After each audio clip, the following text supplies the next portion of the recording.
So KEAM 2024 സ്റ്റുഡൻസിന് ഒരു കിഡിലൻ ഹാപ്പി ന്യൂസ് ആയിട്ടാണ് ഞാൻ വന്നിട്ടുള്ളത്. നിങ്ങളുടെ ബി.ടെക് ഫസ്റ്റ് ഇയറിൻ്റെ ക്ലാസ് തുടങ്ങുന്ന ഡേറ്റ് പബ്ലിഷ് ചെയ്ത് കഴിഞ്ഞിട്ടുണ്ട്. സോ നിങ്ങൾക്ക് കൃത്യമായിട്ട് നമുക്ക് ആ ഡേറ്റ് പറയാം. അപ്പോൾ നിങ്ങൾ കുറേ കാലമായിട്ട് എല്ലാവരും കാത്തിരിക്കുകയാണ് എന്നാണ് എൻ്റെ ഫസ്റ്റ് ഇയർ ക്ലാസ് സ്റ്റാർട്ട് ചെയ്യുക. അപ്പോൾ ഇനിയൊന്നും ഒന്നും നോക്കാമല്ല, നിങ്ങളുടെ ഫസ്റ്റ് ഇയർ ക്ലാസ് സ്റ്റാർട്ട് ചെയ്യാൻ പോകുന്നത് സെപ്റ്റംബർ 9-നാണ്. സെപ്റ്റംബർ 9-നായിരിക്കും നിങ്ങളുടെ ബി.ടെക് ഫസ്റ്റ് ഇയർ ക്ലാസ് സ്റ്റാർട്ട് ചെയ്യാൻ പോകുന്നത്. അപ്പോൾ വളരെ സിസ്റ്റമാറ്റിക് ആയിട്ട് നിങ്ങൾ കുറേ കാലം അലോട്ട്മെൻറ്റ്, അതേപോലെ തന്നെ എൻട്രൻസ് എക്സാമിനേഷൻ കുറേ ആയി നിങ്ങൾ വെയിറ്റ് ചെയ്യുന്നത്. ഏകദേശം 1 to 3 months ആവാനായി. അപ്പോൾ ഇനി നിങ്ങളുടെ സെപ്റ്റംബർ 9-നാണ് നിങ്ങളുടെ ക്ലാസ് സ്റ്റാർട്ട് ചെയ്യുന്നത്. ഞാൻ അന്ന് പ്രെഡിക്റ്റ് ചെയ്ത് ഓഗസ്റ്റ് 10-ലായിരുന്നു. ഞാൻ അന്നും പറഞ്ഞിട്ടുണ്ടായിരുന്നു എനിക്ക് ഷുവർ ഒന്നുമില്ല, പക്ഷേ എന്നാൽ സെപ്റ്റംബർ 9-ന് തന്നെ സ്റ്റാർട്ട് ചെയ്തു. ജസ്റ്റ് ഓണത്തിന് മുൻപ് എന്നാണ് അറിയാൻ പറ്റിയിട്ടില്ല. ഇതിൽ എന്തെങ്കിലും ചെറിയ ചേഞ്ച് ഉണ്ടോയെന്നൊക്കെ അവർ അറിയിക്കുന്നതാണ് പറഞ്ഞിട്ടുള്ളത്. അപ്പം ഇനിയിപ്പോൾ സെപ്റ്റംബർ 9 തന്നെ തുടങ്ങുന്നതാണ് ഞാനും വിശ്വസിക്കുന്നത്. പിന്നെ ഇനി പറയാനുള്ള കാര്യങ്ങൾ എന്ന് പറഞ്ഞാൽ സിലബസ് ആണ്.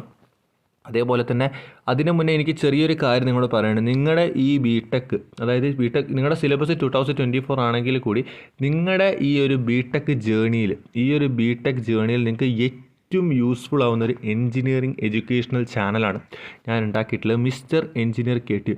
നിങ്ങൾക്ക് വേണ്ട കംപ്ലീറ്റ് ബി.ടെക് അപ്ഡേറ്റ്സ് ഞാൻ പറയുന്നത് കൃത്യമായിട്ട് കേട്ടോളൂ. ബി.ടെക് ഈ ഒരു ചാനലുണ്ടാവും. അതുകൊണ്ട് മിസ്റ്റർ എഞ്ചിനീയർ KTU കമൻറ്റ് ബോക്സിലും ഡിസ്ക്രിപ്ഷനിൽ ഞാൻ ലിങ്ക് കൊടുത്തിട്ടുണ്ട്. എല്ലാവരും ഒന്ന് സബ്സ്ക്രൈബ് ചെയ്യുക. മാക്സിമം ഫ്രണ്ട്സിലേക്ക് എത്തിച്ച് ഒന്ന് സബ്സ്ക്രൈബ് ചെയ്യിപ്പിക്കുക.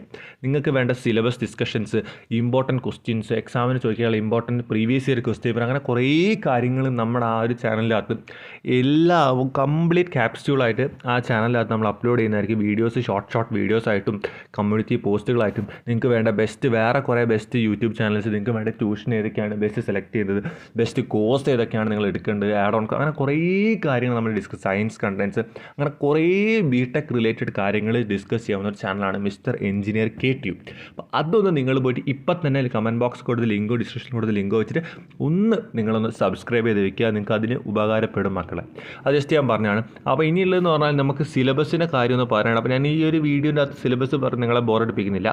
സിലബസ് നമ്മൾ സെപ്പറേറ്റ് ഒരു ലോങ് വീഡിയോ തന്നെ ചെയ്യണം. 2024 സ്കീം സിലബസാണ് നിങ്ങൾ എഴുതാൻ പോകുന്നത്. കാരണം ഞാനൊക്കെ 2019 സ്കീമാണ്. എൻ്റെ മുൻപത്തെ, അതായത് എന്നെക്കാളും കുറച്ചുകൂടി മുന്നേക്ക് വന്ന ഒരു 2015 സ്കീമാണ്. അപ്പോൾ 2024 സ്കീമാണ് one of the best scheme എന്നാണ് പലരും പറയുന്നത്. കാരണം അനാവശ്യ കാര്യങ്ങൾ വെട്ടിക്കുറച്ചു 4 മൊഡ്യൂളൊക്കെ ഉള്ളതെന്ന് പറയുന്നുണ്ട്. പക്ഷേ നമുക്കത് നോക്കണം, ഒന്ന് ഓവർവ്യൂ എടുത്താൽ മാത്രമേ മനസ്സിലാവുള്ളൂ. പറയുന്നത് കേട്ടിട്ട് നോക്കിയിട്ട് കാര്യമില്ല. അപ്പോൾ അതിൽ കുറേ വ്യത്യാസങ്ങൾ വന്നിട്ടുണ്ട്. അപ്പോൾ നിങ്ങൾക്ക് ഹൈലി യൂസ്ഫുൾ ആയിട്ടുള്ളൊരു സ്കീമാണെന്നാണ് അറിയാൻ പറ്റിയിട്ടുള്ളത്. അപ്പോൾ എല്ലാവരും ഒന്ന് വെയിറ്റ് ചെയ്യാം. വീഡിയോസ് ഒരുപാട് വരും. അപ്പോൾ എന്തായാലും കൂടെ നിൽക്കുക. അപ്പോൾ നിങ്ങളെല്ലാവരും സ്റ്റേ ചെയ്യുക. പിന്നെ തേർഡ് അലോട്ട്മെൻറ്റ് അതിൻ്റെ കാര്യങ്ങളിലൊക്കെ വീഡിയോസ് നമ്മൾ എന്തായാലും അപ്ലോഡ് ചെയ്യുന്നതായിരിക്കും. സോ എന്ത് ഡൗട്ട് ഉണ്ടെങ്കിലും നിങ്ങളൊന്ന് കമൻറ്റ് ചെയ്തോളൂ. അപ്പോൾ നമ്മുടെ ചാനൽ സബ്സ്ക്രൈബ് ചെയ്യാൻ മറക്കണ്ട, നിങ്ങൾക്ക് യൂസ്ഫുൾ ആയിരിക്കും. സോ ഇതുപോലത്തെ ഇൻഫോർമേറ്റീവ് കാര്യങ്ങൾക്കായിട്ട് നിങ്ങൾ ഈ ചാനൽ സബ്സ്ക്രൈബ് ചെയ്യുക, ആ ചാനൽ സബ്സ്ക്രൈബ് ചെയ്യുക. So stay with the channel and be with the channel. It's for you, not for me.